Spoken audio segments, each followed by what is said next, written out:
Hey everybody, I have a pretty cool story to tell. It's a couple stories kind of mixed together, um, but about the same subject.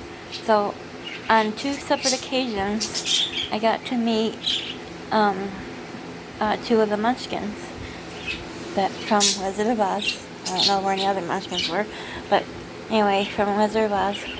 The first time was when I was pregnant with my now 20-year-old, and that day I met Carl Slover, who didn't have any lines in Wizard of Oz, but he was one of the trumpeters. There was three trumpeters that marched out during the welcoming song when Dorothy first got to Oz, and Carl Slover was the first one to march out playing the trumpet. And then and he was really nice. He was both of these happened in Citra, small towns in Citra. So anyway, I got to chat with him a little bit, and his what are they called, agent, was there, and they were kind of joking. Everybody was joking. Hey guys, birds, chill out, because she kept running around doing this and that and that and that, and finally she sat down and somebody's like, quick, take a picture. She's sitting down.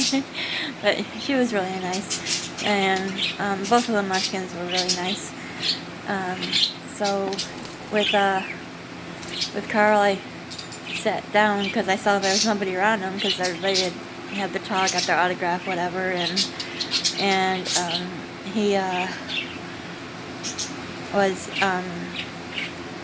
eating ice cream cone, one of those like Snickers things, I guess. You unwrap it and dig into it, and he was only wrapping a small section at a time, and I was like, you can take the whole wrapper off, right? And he was like, this is how I eat. I was like, okay, sorry. So anyways, I'm like, my bad. So anyway, then we just chatted a little bit, and then before I left, I shook his hand, the littlest hand, oh my word, it's like a child's hand, so sweet. So anyway, fast forward about 6 months maybe, because I think, okay, I haven't done the math, I think I was 4 months along with Jamie. I didn't even know if I was having a boy yet. So anyway, fast forward to when Jamie was 6 weeks old. So you guys can do the math, I don't care. But I saw a flyer saying that in Spar, Florida, which the first place was Citra, Florida, and where I lived with my grandparents and my mother, was there. In Spar, Florida, which also is where John Travolta lives, by the way, I had seen there was a flyer that the man who played as the coroner, blue hat, blue gown, was going to be at the library. So I had Jamie with me, of course, and I asked my friend if he would take us to see this other munchkin, and he was dressed up in what he had worn, as the coroner, and he talked about his life and like things he'd done afterwards, and Judy Garland was nice, and anyway, I remember one thing he said was he had become a pilot. He flew an airplane after he made the movie. So that was cool. I really don't remember what else he did. I'd have to look it up, like interviews and stuff. So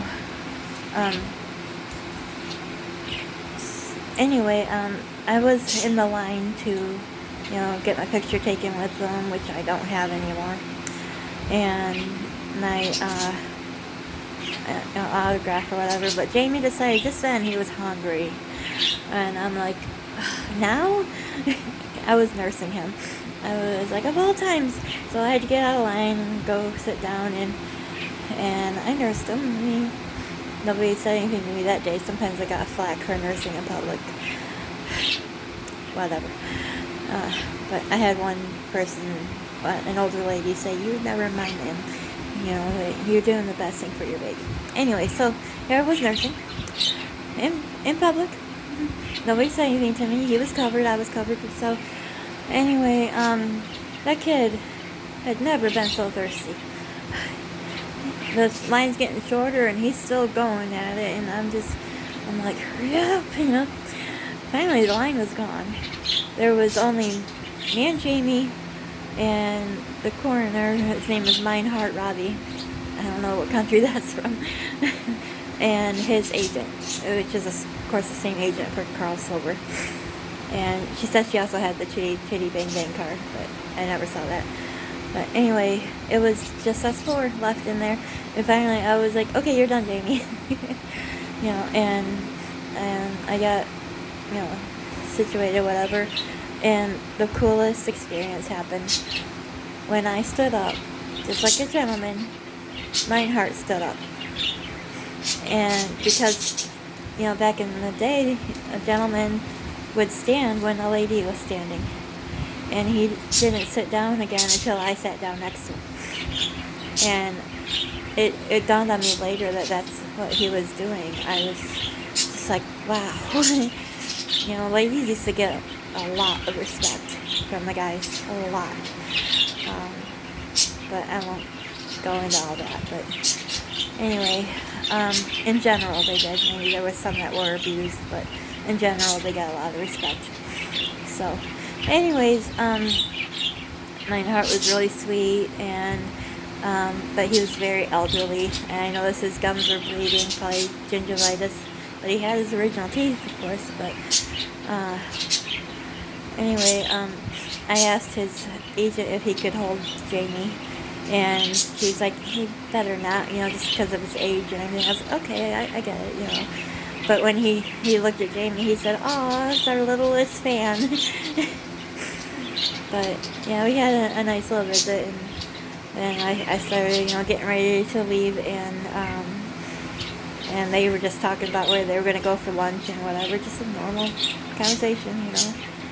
But I sent her an email, which I've lost, and I asked her if they were Christians, and she replied yes. And she said they do everything to serve our Lord.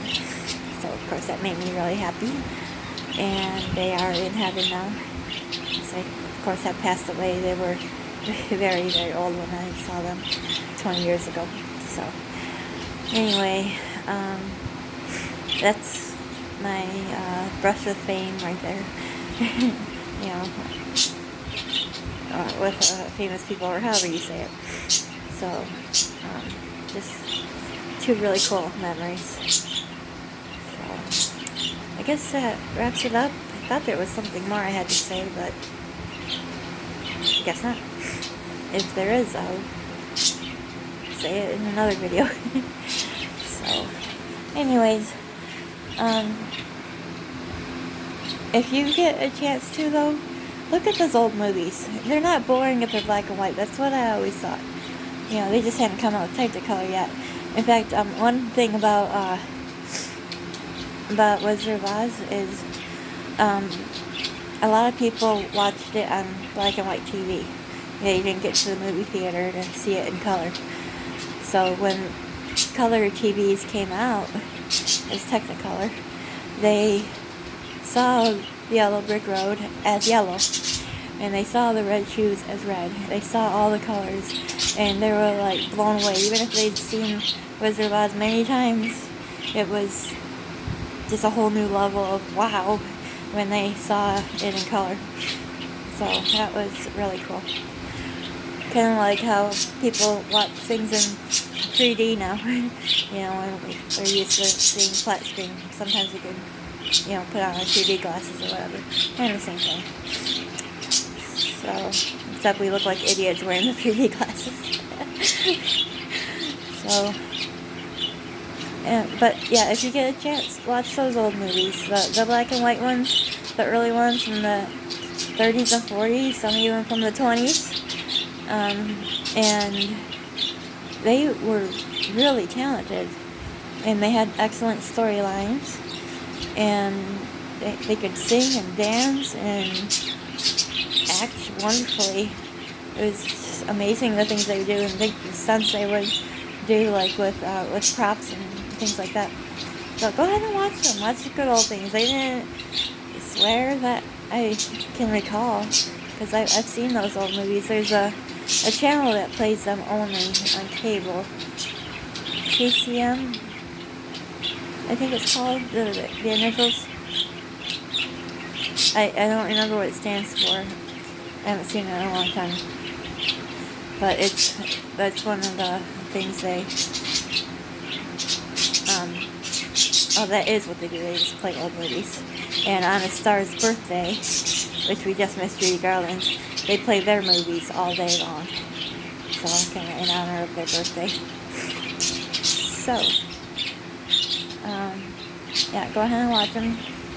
See what talent used to be. Of course, there is still talent now, but I don't think anything like them. They were amazing. Okay, that is all. And I'll talk to you guys next time. Have a very blessed day. Bye.